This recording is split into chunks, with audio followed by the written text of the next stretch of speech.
left, Andy Anders, Buckeye Sports Bulletin. Yes, Jim, I know we've asked several questions about him throughout the season, but I just kind of wanted to get your thoughts on how his development has been. Say that again. Who was talking? Lathan Ransom, what you've seen in terms of his development as he's got more snaps as the season has progressed. Yeah, we've been bullish on Lathan from the time he first showed up in practice, right, because he was hurt. And he just gets better every week, can now play multiple positions, just helping the defense more and more as he continues to learn, but love the way he plays. That physicality he showed in the box against Notre Dame, is that sort of chess piece helpful to have against kind of a similar offense? Yeah, when you have safeties who can cover and attack the line of scrimmage, it just makes your defense better, and we'll certainly need it this week. Deep left, Brendan Gulick, Buckeyes Now and Sports Illustrated. Coach, just kind of considering the different schemes you've seen these first 3 weeks, I know you obviously had no part in setting the schedule, but do you feel like you've gotten enough breadth of looks from an offense that you feel like you've seen lots of stuff as you get ready for conference play? Well, you never feel totally comfortable. I mean, that's, life as a defense coordinator in big-time college football, because it's not the NFL. You change week to week in terms of what you face. But I think we have seen enough to coach off of, and that's what you're looking for, real-life game examples to show your guys. And I think you're right. We've had enough of a variety to at least be ready for this situation. I want to ask you a question about Denzel Burke and just his level of attention to detail as he prepares. He's had some good moments. He's had some tough moments. Can you speak about how he preps for games? Denzel's serious about his craft, comes in early, works with Coach Walt, does all the right things. Like I said before, it's life on an island is difficult, and particularly at the Ohio State with all the attention, and he's just going to get better and better every week. We have 100% confidence in him. Second row right, Doug Lesmerises, Cleveland.com.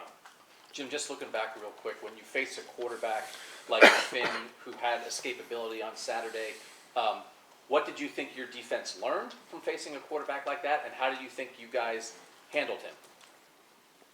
I don't think we did a great job. That starts with me. I think it was not at the level that we want our defense to be, silver bullet caliber. It wasn't there. Now, yeah, a lot to learn from it. Always great that you win and you can learn from that, but I think that starts with me. I feel like I didn't do a good enough job preparing them for, it's there, and you set up some things and some schemes, to combat it. But he was really talented, and I saw during the game that it's almost like when you go. I learned a lot personally too, because it's like when you go against an option team, how do you simulate that in practice? It's difficult. How do you simulate a scrambling quarterback? Near impossible, really is, because you're not tackling in practice, you're not to get that sense of speed. So, I thought we had some schemes and some ideas, but we didn't execute them very well. And when you don't execute, that's not the player's fault. That's my fault, because you got to continue to be creative to find ways to do it. So, learned a lot from the experience. We'll get better. Front row middle, Bill Rabinowitz, Columbus Dispatch. We know what Wisconsin's going to do, basically. Can you just kind of describe the challenge of knowing that they're going to want to establish the run, but easier said than done defending it? Yeah, it's Big Ten football. It's, the fact that you got to be able to win one-on-one battles in the running game, hard-fought, fist fight, all those things that I think when you first start playing defense, as a kid, or you think about it, that's what you think of. Like, hey, I'm going to put my hand down, I'm going to defend the line, not going to, don't back up and fight, Now, as you get older and play defense, you think sacks and the glory and the game kind of changes. So, we just have to put that hard-nosed mindset and everything that Coach Mick does in the weight room, that's just all got to come down to, like you said, one play. I know you're going to run it. I know this is how you're going to block me, and it's going to be me versus you. And we have to win those situations. So our guys need to just come out prepared, and we need to practice like that. And your run defense has been pretty good. I'm assuming you've been pretty happy with it? Yeah, it's been good. It can get a lot better. I think that last week could have been better. I'm still looking for us to dominate in all aspects at the point of attack. We're not there yet, so I think there's still a lot more work to do. And you expect Mike Hall to be back? That's what they tell me, right? That's like it's not it's above my pay grade, but Third row left, Dan Hope, 11 Warriors. Jim, you guys have given up a 50-yard passing play in each of the first 3 games. I mean, how much does that concern you? We talk about explosive plays, right? And how, I've talked before about how I've built those into the system because they do happen. Now, you don't want to give up any of them, so, you never condone that, and it's always a concern, and you have to look at it and say, why did it happen, right? What's the issue? Was it just a 50-50 ball, or were we out of position? And if we were out of position, why were we out of position? So every single explosive play is concerning. It's not the end of the world because we've shown we can recover from it, and that's important that your guys know you can recover. But every single one is concerning and needs to have an answer. Now, that answer may just be, hey, we lost a 50-50 battle. Okay, move on, next. But we look at them from a schematic standpoint, from an individual standpoint, from a technique standpoint. You try to break down every explosive play and come up with a reason. Is there any common thread you look at and go, this is why this has happened a few times? No, I feel like we've been on the right track in terms of looking at each one and schematically, being good where we're at scheme-wise. And, you have a missed tackle here, a 50-50 ball. Some things you can improve, but I think we're on the right track schematically, at least, in terms of being in the right places. Second row right, Bill Landis, Rivals. Jim, I know we've asked you about this before, but I think there's a segment of the Ohio State fan base who's just so used to seeing 4 down, 3 backers in the Big Ten and think to themselves, well, you can't possibly play anything different and still be able to stop the run. Yet you guys were one of the best run defenses in the country last year, playing out of 4-2-5. Just what's it take to play out of that personnel, but still be a stout run defense like you guys were last year and have been so far this year? I'm only concern myself with production, right? I'm not, I don't care whether it's 3 down or 4 down or how it looks or what the thought is in my head. I mean, that's all. It only matters when you actually see it on the field and it happens. So you're right. So, we've now demonstrated.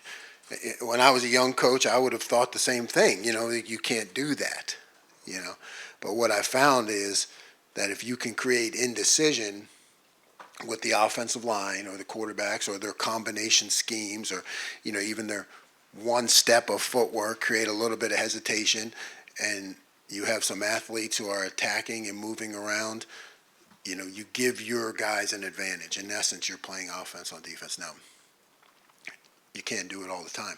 It's all about the mix. It's all about the balance. It's, throwing it in there every now and then, giving different looks, and having your guys believe that when you call it, you have a chance to set them back, and that's, so far we've been able to do that.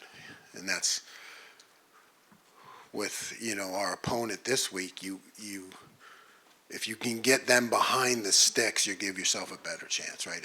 Like option football, if they can roll along with stay on track and on course, now the drives get longer, and our job is to get the ball back to the offense as quickly as possible. So that puts every really first down play at a premium to try to knock them off target, knock them off pace, and then every third down is gold because that's when you can get the ball back.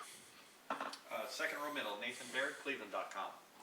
Seemed like there were a lot of instances against Toledo where you had defenders who were within like an arm's length or less of getting a hand on Finn, but you were getting maybe the pressure you wanted, but a quarterback who could maybe exploit that in a way that a lot of quarterbacks won't be able to. I guess just how did you analyze how you guys were winning up front? Ryan was just in here talking about like kind of divorcing the result from whether you won the play or not. Were you able to do that at all defensively? Yeah, I mean, we too much leaving of our feet. Where you feel like you're behind and you end up leaving your feet, and then you're not going to make many plays that way. So again, it goes back to everything goes back to preparation. Everything goes back to what we did that week. I can. Coaches can. I had a plan for this. I had a plan for that. Well, on the field, that didn't work, and I thought, diving, leaving of the feet. That's just like guys are feeling they're a step behind a scrambling quarterback. So that goes back to me in preparation. Like I said, I thought when it came to the scrambling quarterback, who we knew was talented, we got to be more creative in finding ways to practice that because it's difficult to simulate in practice. But that's my job. Did you guys use someone, a non-quarterback on scout team and all that? No, we didn't do that last week. No. How much have you followed Jim Leonard, and I don't know how much you look at other defensive coordinators around the country, but I assume you do some. Anything that stands out about just the approach that he has or the approach that those teams have? No, I mean, you're always paying attention to who's doing well on defense, and they have been consistently very good. So I think they have a system and they run it, and they know what they're doing. All the things that I think you want to be as a defense coordinator, I think they've been showing it. Having a system that you can count on and having answers. Fourth row right, Cameron Teague Robinson, The Athletic. Jim, Cam Martinez had to step in and play some big snaps for you guys as safety. Just when you watched film, how did you evaluate his game? I thought Cam did really well. I mean, I think I had confidence in him. I felt like he was game ready going into the season. And, that's just the way I look at things. If I feel like guys are game ready, no matter what circumstance brings them into the game, then I'm completely comfortable with them and confident. And I felt that way about Cam, and I think he showed up, did a great job. You guys have had to play, kind of move that stage rotation around a little bit. Josh came out the first game, you late in. Just kind of what have you seen from that group as a whole that whenever you're able to plug people in, they still been able to kind of get the job done for you guys? Understanding and continuing improvement of the scheme and the knowledge of the scheme allows your safeties to be multiple, right? To handle different positions and guys step up. So I going into the season, I felt good. I mean, I feel even better now because we've gone into games. Like I said, a lot of it is until you see it in a game, it's like work in the laboratory, but what I'm seeing in the game is I'm seeing safeties now who are understanding the system. Coach Perry's doing a great job, and now you can kind of plug and play guys, and that's a good thing for us. Front row right, Austin Ward, Rivals, 97.1 The Fan. Jim, we've seen how productive that Mike has been up front. Outside of him, how have you felt that interior of that defensive line has performed through these first 3 weeks? And you referenced, I guess, rushing, stopping the rush and the point of attack. Is that an area of emphasis for you? Yeah, absolutely. I mean, I think our tackles, they haven't had many opportunities in the pass rush, but I felt, if you look at us having good numbers against the run, then you have to. Those are the things that you don't see.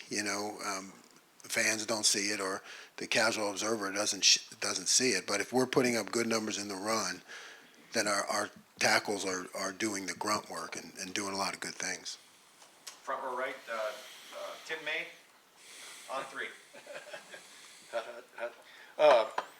As you look at Wisconsin's offensive front, analysts have said that they seem to be more of a developing front this year than that seasoned-looking Wisconsin teams have passed. What have you seen from them specifically?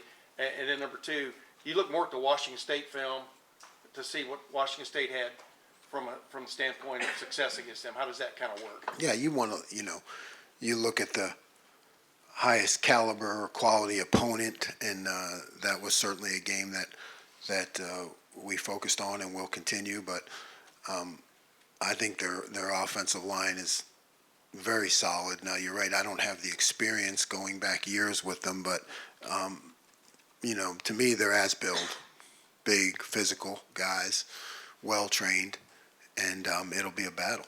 And the other thing quickly, it seems like more and more teams now. This might be a different test this week. Obviously, these are two heavyweights going at each other. But it seems like you guys are really getting teams are trying to attack you on the edges because that's where the tall grass is, right? Mm-hmm. How have you more and more geared up, especially your corners and the safeties, for what may be coming down the road in that regard? You're right. It's experience, guys getting in games, understanding that there's going to be shots taken, shots are going to be fired, and you got to have a thick skin, and they're coming, and it's just a continual development of the confidence and to know going into every game at any time, like, hey, this is going to happen.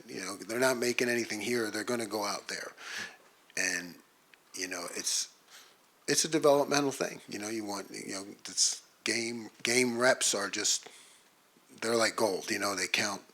Even if they don't go as well as you would like, you're building that experience.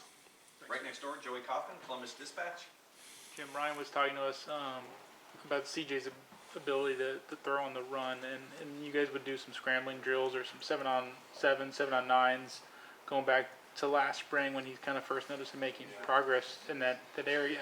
Just what have you noticed from going up against him in practice as far as his ability to throw on the move? Yeah, he's amazing. I mean, I'm glad he's on my team. I mean, it's just, every day in practice, I think since I've been here, it's just been, it's incredible to watch some of the throws he makes, where he places the ball, and,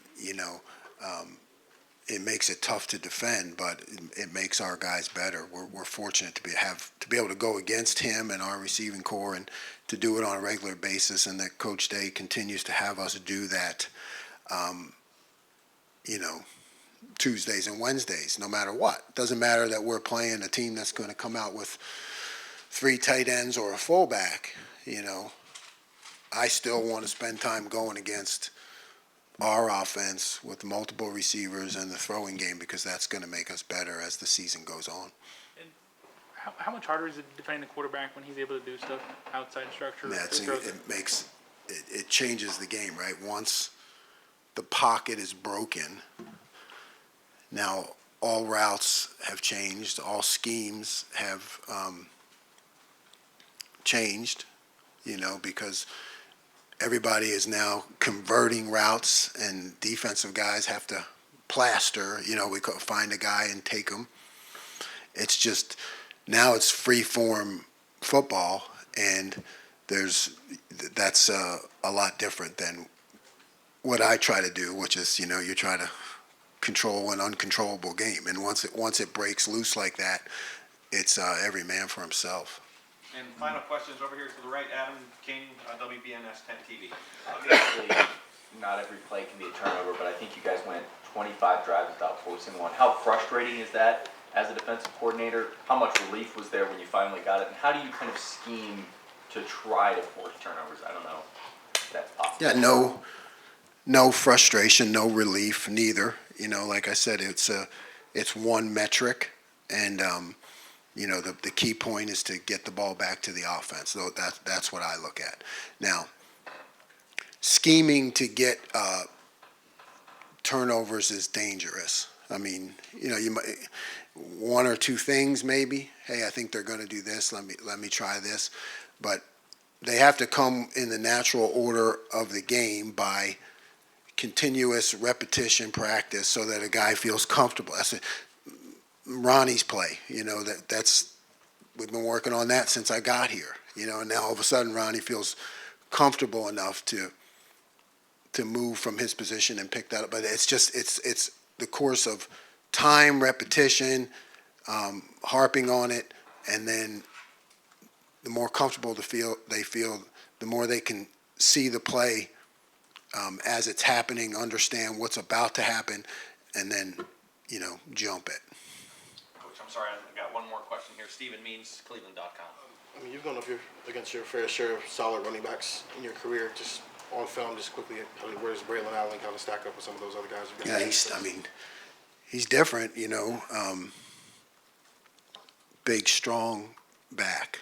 You know, it's certainly gone up against guys like him before, but he's as good as any for in the big back category. He's as good as any that I have seen, and you know, we have to make sure that we you know, have great form when we tackle him and you know, rally to the football and vice him in, and you know, it's a team. It's going to be a team effort because he is very talented. Great. Coach, thank you very much. Thanks, guys.